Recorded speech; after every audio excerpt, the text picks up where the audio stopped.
Hello there, welcome to another episode of World of Tanks with Any Titan. We're here on Redshire, the 1944 variant, and we're in the Thunderbolt, the M4, was it 838 Tier 6? Yeah, Tier 6 US premium tank. So it's a premium Sherman. The one that I used, I sold to a Ripper to get this. And I'm very pleased with it, and we're in encounter mode on Redshire.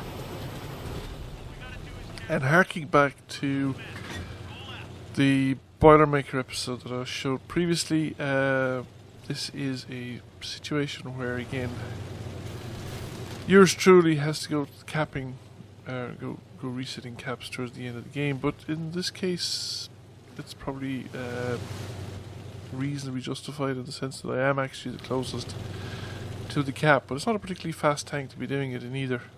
I suppose it is somewhat faster than the Boilermaker, doing what, 35 kilometers and 36-37 on flat ground. I don't think the Boilermaker would make that kind of distance. So I'm going to the central ridgeline here, basically to spot stuff, also to get shots off.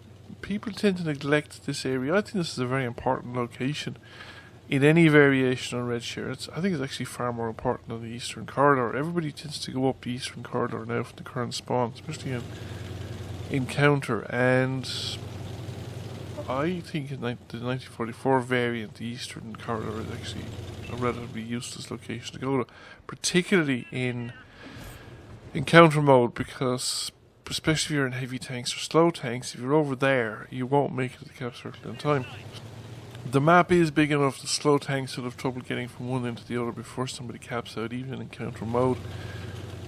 Fast tanks, on the other hand, will make it. They won't have a lot of time to spare depending on the route they take, but they probably could make it across the map, and even by a circuitous route they could probably make it around the edges of the map if they're fast enough. So some of the really fast American Soviet light tanks. Now this is, I thought that was a neat shot. That's a real testimony to the gun depression on the later Shermans,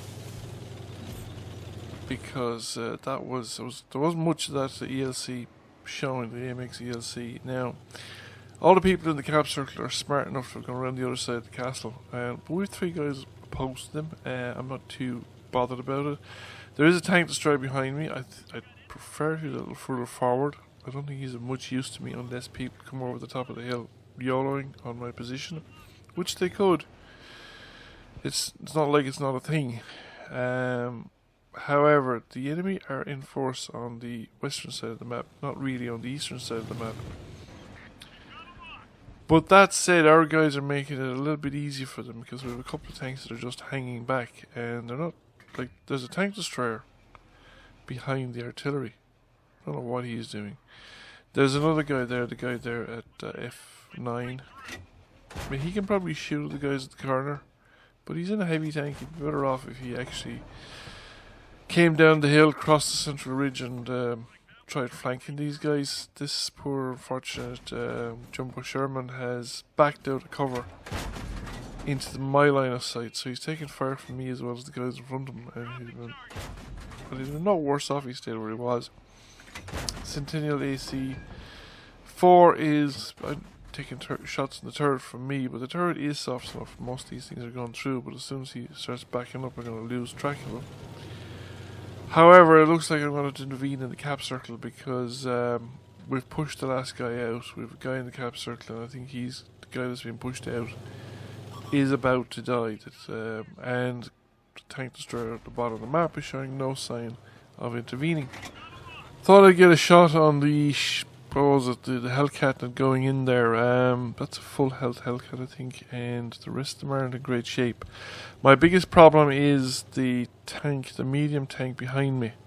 Now it looks like he's on the northern slope, in which case I should be okay. I'll have no direct line of sight to him as I'm crossing here. I'm really worried about being shot in the ass by him. But once I get into the moat, I should be okay. Picked up some spotting damage, I'm not sure what from. Well, I had to only cross, 3 squares. The time it took me to cross it with 3 tanks in the cap circle, it almost capped out. Now I'm using HE because I want to be guaranteed of the reset, and I think the HE round on the 76 is good enough to get me a reset from each of the tanks. I think now I've got the reset from each of the tanks.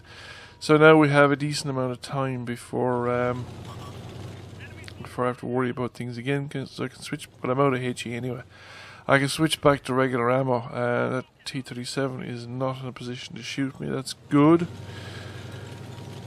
because I can't afford to let these guys continue for too long, or they will reset the cap. And we get another shot in the Easy 8, the enemy Easy 8. No sign of. Here comes the Hellcat now. Yes, fired the first round, but I'm auto aiming, so he's moving too fast. It goes behind, so I better switch to the regular aim. I think the reticle was pointing at the tank, but the shot went well behind. So server reticle wasn't keeping up with my gun, but I got the final shot in. But the trouble is, he got a shot into me as well, more than one, I think. And now I'm on precious few hit points. And our buddy is capping. There's one of the tank destroyers starting to come up and engage him, so that's at least a help. There's a good chance he might be looking the other way when I come around, and we put a round into him. We damage his ammo rack, which is going to help again. One more round should do it. The tank destroyer takes him out, and that's it. There is only the T-37 remaining, and I'm not going to go chasing around the map after the T-37. I pulled in there because I couldn't see him. But that doesn't mean that he couldn't see me, because he will outspot me by a comfortable margin. Aside from the fact that I have no crew skills, he will have a better view range, he'll have better innate view range. So I'm going for the cap circle, and I don't, to be honest with you, think the rest of us should be chasing after him. And if we do, we should chase after him in a group, but then we're very unlikely to catch him. The thing is, he's going to comfortably outspot every tank on our side. None of us are going to spot him before he'll spot us. The T-150 is as blind as a bat. The Nashorn, it's okay-ish, I think. I'm not too sure, I can't remember. I think the ARL V39, it used to have a really good view range. Now, I know there was a kind of big nerf in view ranges there last year sometime. But the ARL V49 is, again, not a tank I'd want to be facing a T-37 or any light tank in, because while it's reasonably quick traverse, the gun has a very narrow arc, so if you're firing at somebody close by, you have to practically aim the gun by moving the hull of the tank, almost. You have very little flexibility otherwise, and that's actually quite difficult to do when somebody kind of circling you to death and shooting you back. And while the frontal armour is decent, the side armour isn't exactly anything to write home about. It was fairly flat, and the T-37 will have no trouble dealing with that armour. So, and the artillery has been quite aggressive as well, and the artillery is definitely going to be out of view range. His view range is probably going to be, if anything, worse than the T-150. Not sure. Oh yeah. So I'm not too sure if I'd be that keen running out into the countryside chasing a light tank like that. Initially, as I was expecting him to slip along the A line, that he'd get along that way and he'd come down at me from the north. I'm pretty sure that he was going to make a go at me anyway. I don't know, like sometimes people just run away. But then I thought, there's no way he'd be here by now. He's probably not gone that well. And I was waiting for him to come around the left hand side of the castle. I thought he might come that way because of the riskier route, and I wouldn't be expecting him. But as it turned out, he came the other way around the castle, and the only reason I survived is he made the mistake of entering the cap circle before he shot at me. If he went, I think, to the rock, he'd probably made it to the rock without me detecting him. And if he'd made it to the rock, he could have shot into my side, and I would be out of the game. Pretty much a one-shot kill. Now, it might not be a one-shot kill. I think he'd have to roll high. But if he took me out of the game, he would then have the opportunity to take other tanks out of the game, more or less at his leisure. If he got me, he'd have the speed to get around the tank destroyers coming through the gateway there. But since I tracked him, he's going nowhere, and he's therefore vulnerable to the tank destroyer, and he's gone. So, the critical mistake there was actually driving into the cap circle. He should have avoided that. It just gave me that half second.